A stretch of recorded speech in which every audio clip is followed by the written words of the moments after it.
Movies are cool and all, but sometimes you just want to punch a ghost in the face, ride a flaming horse into a sunset, or emotionally bond with a flashlight. And that's where video games step in, wearing cinematic capes. These 20 single-player games don't just tell stories, they slam them into your soul with the subtlety of a rocket-powered Shakespeare. So prepare to question why Hollywood hasn't caught up to your controller yet.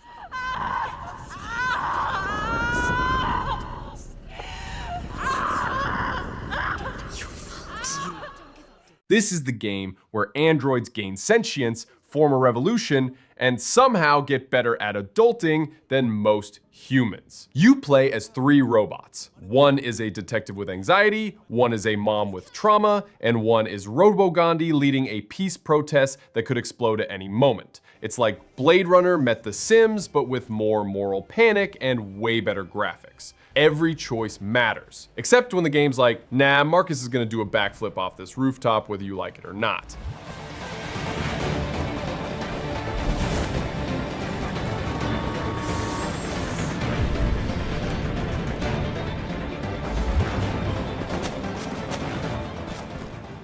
Tomb Raider 2014 kicks off with Lara Croft crashing on an island that apparently graduated from the Extreme Trauma Olympics. She goes from "help, I've never held a gun" to "I can now shoot an arrow into a man's skull from a zipline while solving puzzles in a collapsing death temple." It's like National Geographic met a Michael Bay film, added emotional damage, then pushed her off a cliff.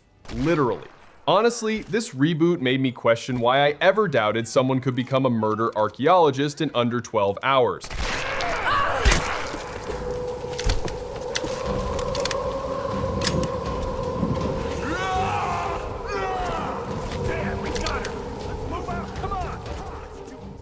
Kratos used to yell and punch everything. Now he yells, punches stuff, and parents! 2018's God of War reboot gives us Dad of War, where Kratos teams up with his son, who definitely read all the Norse myths on Wikipedia and won't stop talking. It's beautifully violent therapy. Ragnarok dials it up, with more gods, more emotional damage, and a talking squirrel who somehow gives better life advice than most people I know. It's mythology, daddy issues, and axe throwing, all wrapped into one cinematic bundle of chaos. He's coming around again! I do not wish to fight you! I'm losing my grip here! Nathan Drake is basically if Lara Croft and James Bond had a treasure hunting cousin who lies to his wife professionally. In Uncharted 4, Nate tries to retire, again, but his long-lost brother shows up like, hey, want to commit international crimes for old time's sake? Cue explosions, collapsing buildings, ancient puzzles, and Nate clinging to cliffs like they owe him money. It's the only game where I spent 15 minutes admiring the mud physics while being shot at by mercenaries. Absolutely movie tier nonsense, and I love it. Here, take the wheel, twat! Be out of your goddamn mind! Yep, probably!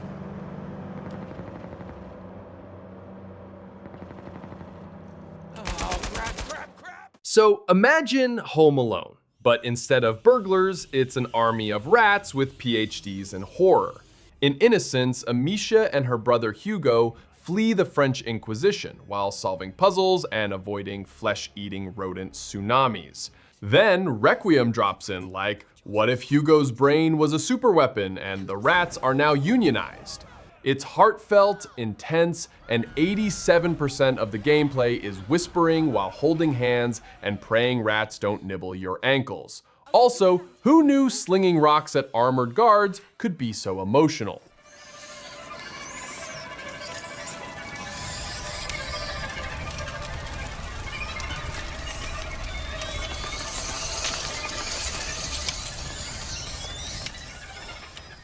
Senua is a warrior on a journey into Viking hell to save her boyfriend's soul, and she brought schizophrenia as a co-pilot. This game whispers in your ear, literally, and makes you question every shadow, every sound, and your entire existence. It's like playing a Shakespearean tragedy inside a haunted escape room while your controller sweats in fear. The combat's brutal, the puzzles are a cry for help, and the storytelling will emotionally karate chop your brain. Seriously, wear headphones and maybe a helmet.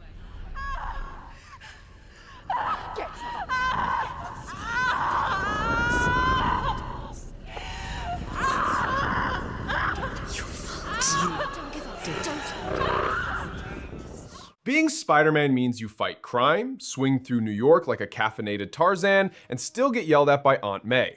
The first game gives us Peter Parker juggling science, rent, and supervillains who just discovered LinkedIn. Then Spider-Man 2 brings in Venom, 2 Spideys, and more rooftop drama than an entire Marvel phase. You'll punch bad guys midair, casually save the city between lunch breaks, and accidentally cry during a cutscene because J. Jonah Jameson finally complimented you. Almost. What's the plan? Keep him busy! I got an idea!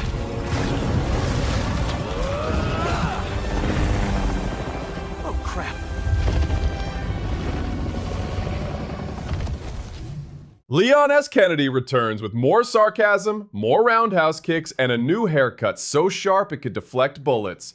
This remake turns the cheesy brilliance of the original into a tense, gorgeous nightmare where every villager has the same hobby: aggressive pitchforking. You're rescuing the president's daughter, but somehow spend most of the game dodging chainsaw-wielding maniacs and politely suplexing cultists. It's cinematic horror perfection, with bonus awkward flirting and enough ammo scarcity to make you weep.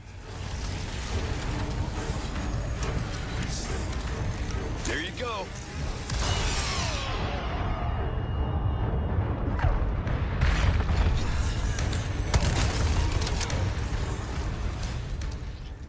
Jen Sakai becomes the sneakiest samurai since the guy who invented ninja smoke bombs. Ghost of Tsushima is a love letter to Kurosawa films, except now you're the one slow-mo slicing through Mongols while haikus drift by like poetry on steroids. One moment you're dueling under maple leaves, the next you're petting foxes like a warrior Disney princess. The wind tells you where to go, your horse is practically a therapist, and the photo mode has more features than my actual camera. 10 out of 10 would die with honor again.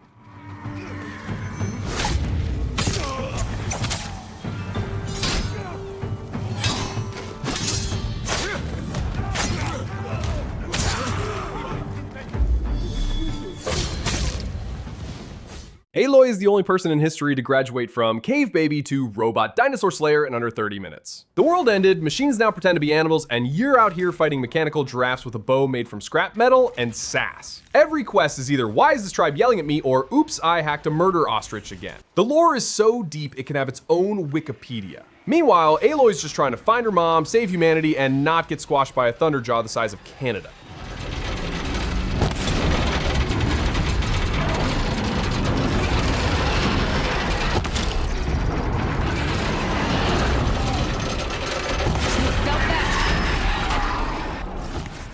Next, we have Middle-earth games. You play as Talion, who's so angry he comes back from the dead with a ghost buddy named Celebrimbor, who sounds like he yells at baristas. Together, you slice, dice, and psychologically ruin orcs like it's your job, which it is.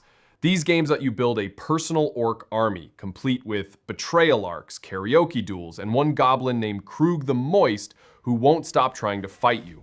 The Nemesis system is so good, it probably deserves its own Oscar. Also, Sauron, total drama queen.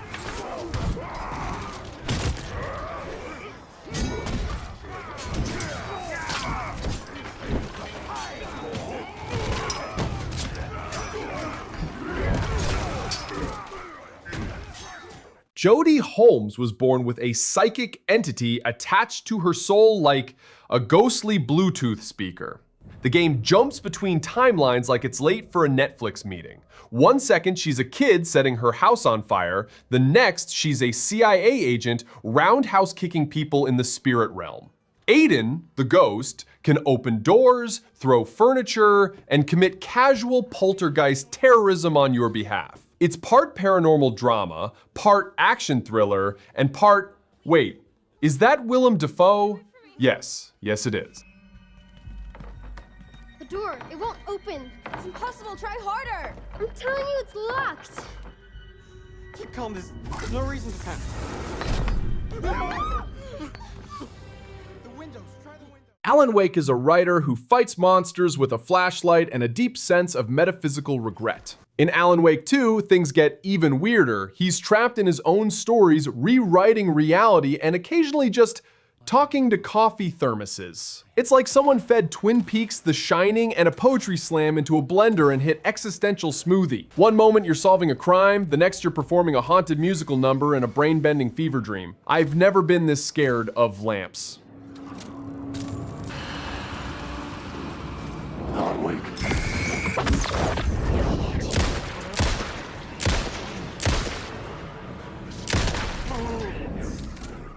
Batman's back.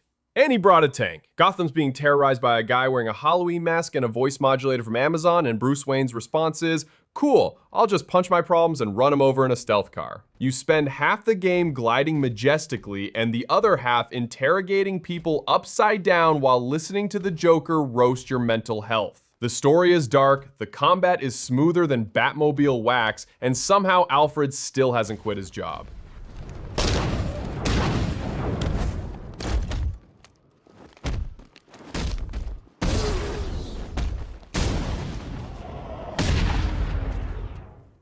Bayonetta doesn't walk, she struts through apocalyptic chaos in 7-inch heels that are also guns.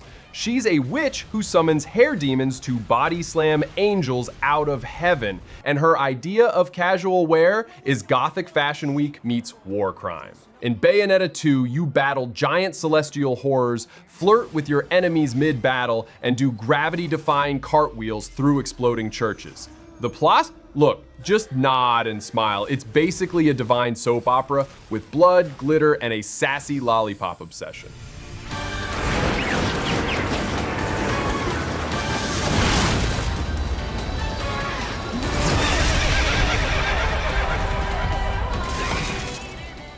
Grizz is what happens when sadness goes to art school. You play as a girl who's lost her voice, her color palette, and possibly her will to deal with platforms. There's no combat, just pure emotional parkour. As you progress, colors return like emotional DLCs, and the world paints itself around your trauma. It's heartbreak in motion, beautifully animated like someone dipped your tears in watercolor and whispered, "It's okay to cry, but make it fashion." You'll finish it in one sitting and then stare at a wall for 2 hours.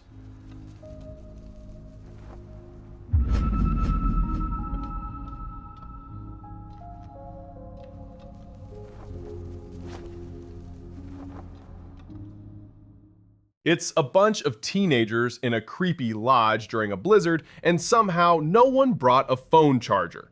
This game is like playing through a B-grade horror movie where you make the decisions, meaning yes, you're the reason Chad died screaming in a hot tub. Every choice matters, and half of them involve deciding whether to hide or scream like a maniac. Also, Wendigos. Lots of Wendigos. It's campy, terrifying, and the only time I've yelled, "Kiss her" and "Run, you fool" in the same 5 seconds.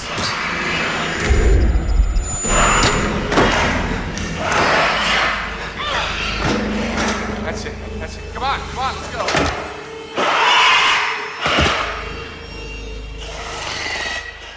Imagine walking through a zombie apocalypse, just trying to survive, and suddenly, boom, feelings.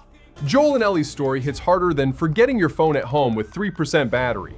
The Last of Us doesn't just pull heartstrings, it rips them out, sets them on fire, and uses them to floss your soul. And then part 2 shows up like a hammer to the face, with violin music. It's a Shakespearean revenge tale told through fungal monsters, awkward guitar sessions, and more drama than 12 seasons of Grey's Anatomy. You got her! Look, you got her! Okay? You're gonna fucking die! What's going on? Sigma 2 is pure chaos. Blood, ninjas, demon spiders, and a plot that moves faster than your reflexes. The combat is so fast you'll need an oxygen tank and possibly a backup thumb. One boss is literally a werewolf bodybuilder who throws trains at you. Forget subtlety, this is slicing enemies while doing somersaults in slow motion. Forever.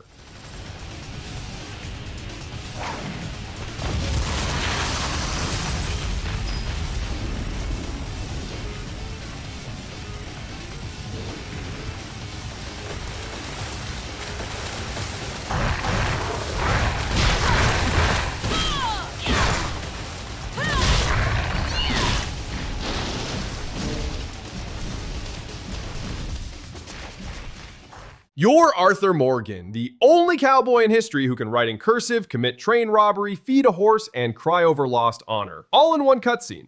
The world is massive, gorgeous, and 89% of your time is spent staring at sunsets wondering where it all went wrong. You can rob banks, hunt bears, play poker, get into philosophical arguments with drunks, and somehow it all ends with the emotional force of a stampede. Honestly, it's less a game, more a country song that personally hurts your soul. Wait right now and don't look back. I want to. More than anything, I want to. But I've got some people I need to take care of. Once they're free, then I'm free. Then I can. And there you have it, 20 single-player games so ridiculously epic, emotional, and over the top that actual movies are out here taking notes in shame. If you laughed, cried, or felt personally attacked by a ninja with a personality crisis, you're not alone. Smash that like button like it's a QTE, subscribe for more pixel-powered chaos, and let me know in the comments which game made you forget what sunlight feels like. Until next time, keep your batteries charged and your cutscenes unskippable.